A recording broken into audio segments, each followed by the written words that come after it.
साहब आप जवाब देना चाहें अगर जो पलब शाह की पंजाब हुकूमत के हवाले से ऑब्जर्वेशन थी तो मोस्ट वेलकम। जी नहीं, हमें असल में तो साथ चलना है।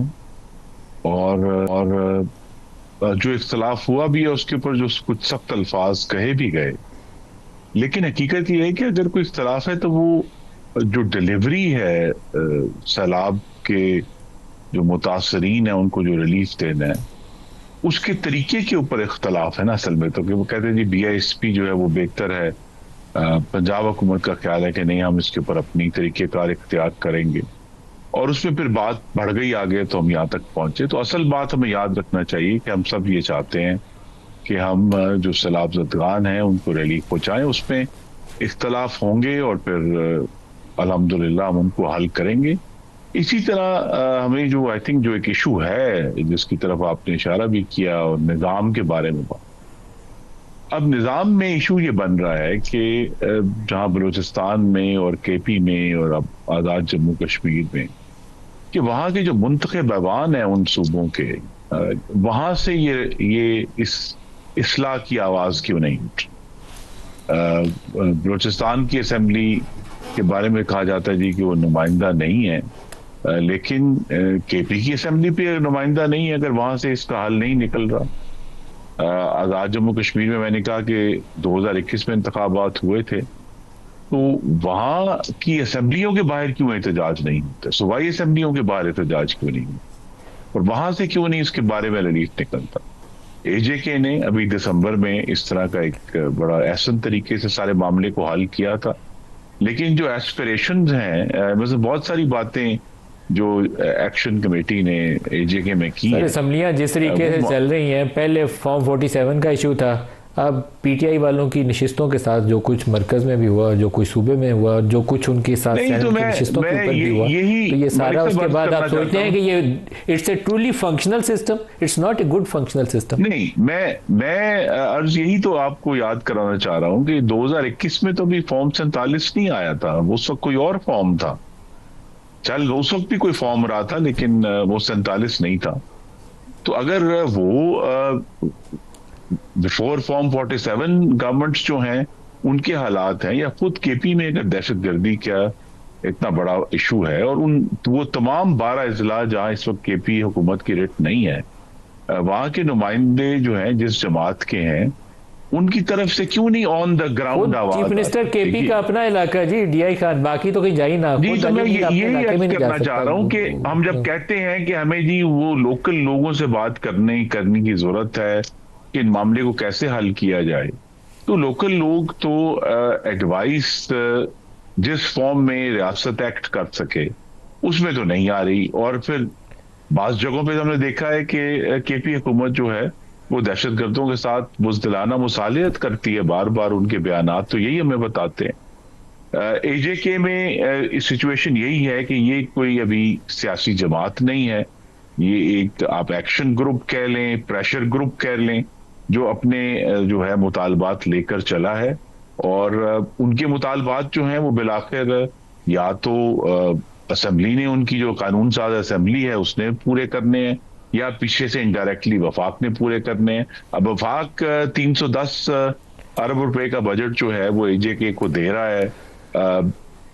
पाकिस्तान की गालिबन सस्ती सर तरीन आज से तकरीबन मुफ्त बहुत साल बिजली पहले AJK को शौकत दे रहा अजीज है। साहब मुशर्रफ दौर में फाइनेंस मिनिस्टर थे और उनको वज़ीर आज़म बनाने की तैयारी हो रही थी। मैं आपको एक तारीखी हकीकत बयान करने लगा हूँ, तो एज ए जर्नलिस्ट मैंने उन्हें कहा कि आप फाइनेंस मिनिस्टर हैं, आपके ऊपर जनाब मुशर्रफ की छतरी है और उसके नीचे आप अच्छा फाइनेंस मिनिस्टर के तौर पर काम कर रहे हैं। एज़ प्राइम मिनिस्टर अगर खुदा न खास्ता बलूचिस्तान में अभी बुगटी का वाक़या नहीं था हुआ, तो मैंने कहा अगर बुगटी का वाक़या हो गया तो आपको पता है बलूचिस्तान में एज़ प्राइम मिनिस्टर आप किससे बात करेंगे। उन्होंने पता है शौकत अजीज़ कौन सा है, ये मेरा उनसे फाइनेंस मिनिस्ट्री क्यू ब्लॉक में मेरी उनसे बात हो रही थी और उसके चंद माह बाद बुगटी वाला वाक़या हुआ। तो क्या शौकत अजीज़ को पता था कि बुगटी कौन है और किससे जाके वो मुसालियत करे और इस वाक़े को रोकता कैसे। यही सूरत हाल आज है, हम ना उस वक्त इस अलमियों को समझे थे ना आज समझने पे तैयार है। ये हमारी जी, तो जो पूरी मैं पॉलिटिकल लेकिन मैं फिर ये क्लास का भी और मैं बहुत सब सारे बड़े दोहराना ताकतवर लोगों चाहूंगा का भी अलमिया है। कि हम सब के इतराजात हो सकते हैं सूबाई असेंबलियों के ऊपर, उन ऐवानों के ऊपर, लेकिन कम से कम वहां से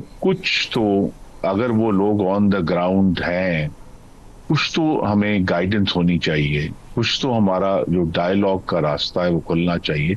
या अगर ये भी क्लैरिटी आ जाए कि भी डायलॉग का रास्ता नहीं है और हमें इसके ऊपर एक्शन करना है, तो हम उसके लिए भी तैयार होंगे। लेकिन बहरहाल ये जो, जैसे मैंने कहा शहरयार साहब, एजेके में और सब सिचुएशन क्रिएट हुई है, हमें ये हमारा एक, इस हद तक मैं शहरयार साहब से एग्री करता हूं कि ये हमारा एक इज्तिमाई चैलेंज है जिसको हमें इज्तिमाई तरीके से ही हल करना है। शहरयार साहब, मैं फिर रिपीट कर रहा हूँ, मेरा बहुत एहतराम है, मेरे कॉलीग रहे हैं, बुज़ुर्गों का भी ताल्लुक़ रहा है, लेकिन अभी इन्होंने कहा है कि जी जो उन्होंने पीटीआई और मिसक्रिएंट्स तालिबान की बात की है, बुज़दिलाना मसालिहत। जी, मैं इतना कहना चाहूँगा कि खुदा के लिए और चीज़ों को एग्रीवेट ना करें, ये टाइम इन बातों का नहीं है। अगर मैं अभी इन चीज़ों पे शुरू हो गया तो मैं इस टाइम बात कर रहा हूँ सिर्फ पाकिस्तान की। अली अमीन गंडापुर चीफ मिनिस्टर है। क्या वजह है कि तालिबान जो आपके ब्लू आइड थे, आज कौन सी ऐसी वजह है कि आज इतने दूर चले गए? आज वो इंटरनेशनल कमिटमेंट रेफ्यूजीज के हवाले से आज कौन सी ऐसी वजह है कि उनके साथ जो एटीट्यूड है, बिहेवियर है, वो इस लेवल तक पहुंच गया? क्या ये सारे उसके लिए जिम्मेदार हैं? आपने उनको एंगेज क्यों नहीं किया? पहले कबाइल को एंगेज करते थे, जरगा सिस्टम होता था। क्या वजह थी कि 2018 में सबसे पहले वजीर खारजा अफगानिस्तान का दौरा कर रहे हैं? आज क्या वजह है जो खान साहब जेल से कहते हैं कि फील्ड मार्शल साहब को एंगेज करना चाहिए, अफगानिस्तान की स्टेक होल्डर्स को इन मसाइल का हल ढूंढना चाहिए? बजाय ये वक्त साबित करेगा कि कौन टेररिस्ट के साथ है या नहीं है। लानत बेचते हैं ऐसी सोच पे, लानत बेचते हैं ऐसी पार्टी पे जो पाकिस्तान के दुश्मनों के साथ किसी किस्म की भी सोच उनकी मिलती हो। नंबर 1। नंबर 2, इस टाइम पे मैं इनसे एक्सपेक्ट कर रहा था कि ये ब्रिजिंग रोल कोई अच्छी बात करेंगे जिससे मुल्क का फायदा हो, आने वाली नस्लों का फायदा हो। मरियम नवाज शरीफ साहिबा मेरी बहन है, ह्यूज अमाउंट ऑफ रिस्पेक्ट कौम की माओ बहनों बेटियों के लिए, लेकिन मेरा सूबा, मेरा पानी, ये पाकिस्तान सबका है। जितना पंजाब मरियम नवाज का है, इतना हम सबका ये पंजाब उतना ही है। इसी तरह उनका भी खैबर पख्तूनख्वा है।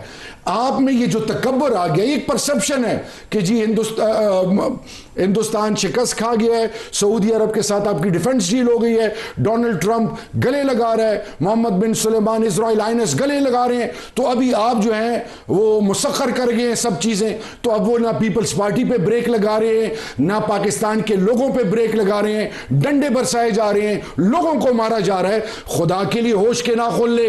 ये तकब्बुर जो है ये तबाही का पहला वो जीना होता है जिसके बाद मुड़ के कुछ नजर नहीं आता। मैं सिर्फ इतना कहना चाहूंगा कि पाकिस्तान की बात करें, जोड़ की बात करें, आप फॉरगिव एंड फॉरगेट करें, ब्रिजिंग रोल प्ले करें।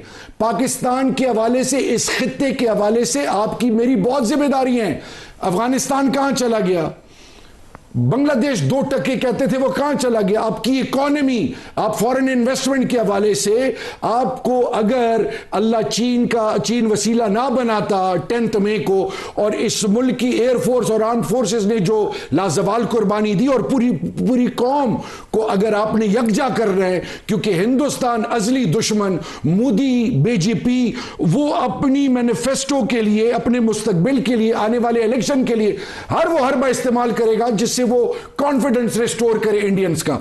अब आपके एक तरफ कानों में रोजाना आती है बात कि जी शहीद हो गए, सिविल आर्म फोर्सेस के अफवाज पाकिस्तान के जवान शहीद हो रहे हैं, लेवी के शहीद हो रहे हैं, सिविलियंस मारे जा रहे हैं, टारगेट किलिंग हो रही है, लॉ एंड ऑर्डर का मसला है। इस पर नेशनल एक्शन प्लान 20 पॉइंट्स का एडवाइजरी बोर्ड बने, उस पर अमल क्यों नहीं हो रहा? क्यों तमाम स्टेक होल्डर्स को एंगेज नहीं किया जा रहा? बजाय इसके कि आप एक पार्टी का नाम लें, खुदा के लिए होश के नाखून लें। आप एक डेमोक्रेट हैं, आप एक पॉलिटिकल वर्कर हैं। आपकी बातों से मैंने कभी इस तरह नहीं सोचा था, लेकिन आज खुर्रम दस्तगीर साहब, आप तो लग रहा है कोई पता नहीं किस दुनिया में रह रहे हैं। इस टाइम आपको पुल का रोल इख्तियार करना चाहिए। या तो आप ऐसी ऐसी बातें करके पता नहीं किसको खुश करना चाह रहे हैं, ये पाकिस्तान के साथ दुश्मनी है जो आप ये अल्फाज इस्तेमाल कर रहे हैं। पलविशा, क्लोजिंग बात। देखिए, मैं समझती हूँ कि सब वज़ीर आज़म साहब को खुद कश्मीर जाना चाहिए, और अगर वो नहीं जा पाते तो फिर फील्ड मार्शल साहब को खुद मुज़ाकरात को ओपन कर देना चाहिए, वो चले जाएं। मुझे उम्मीद है कि मामला हल हो जाएंगे। वो खुद तो नहीं करेंगे, वो तो किसी नुमाइंदे कोई मुकर्रर कर सकते हैं कि वो जाए। नुमाइंदे तो वज़ीर आज़म साहब है ना, लेकिन जो हसासियत है मामले की और जो हमारा दुश्मन इस वक्त छुरियाँ तेज़ करके बैठा है, तो फिर अगर पॉलिटिकल प्रोसेस जो है वो नहीं चल रहा तो फिर हमें अपने मुल्क की सालमियत को तो बचाना है। फिर बिल्कुल 1 मिनट है मुख्तसरन, अगर मुश्ताक साहब से, आपकी सेनेटर मुश्ताक की फैमिली से या उनसे इंटरेक्शन हुआ फ्लोटिला की वजह से? क्लोजिंग बिल्कुल एंड। देखिए, सेनेटर मुश्ताक एक बहुत बहादुर आदमी है, वो जान पे खेल कर जहाँ उसने कहा था वो चला गया। जो यहाँ कोई बोलने वाला जो है वो उसकी बात करने को भी लोगों को पसंद नहीं आता, लेकिन कल इंशाअल्लाह ताला सेनेट के सेशन में मैं ज़रूर बात करूँगी। खुर्रम साहब, क्लोजिंग रिमार्क सर। मैं सिर्फ ये कहूँगा कि सेनेटर साहब ने अपनी जुर्रत से हम सबको एक रास्ता दिखाया है कि अगर हिम्मत की जाए तो ये रिलीफ की कोशिश ही, हमारे पास तो कोशिश ही है। दूसरा, बहरहाल मेरे भाई ने मुझे पाकिस्तान दुश्मनी का ताना दे दिया।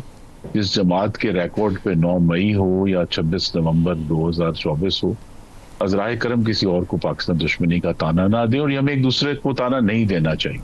अगर हमें सियासत को और जमहूरियत को आगे लेकर जाना है तो पाकिस्तान की सियासी ज़बान में से गद्दार, डाकू और काफिर के लफ्ज़ निकाल देने चाहिए।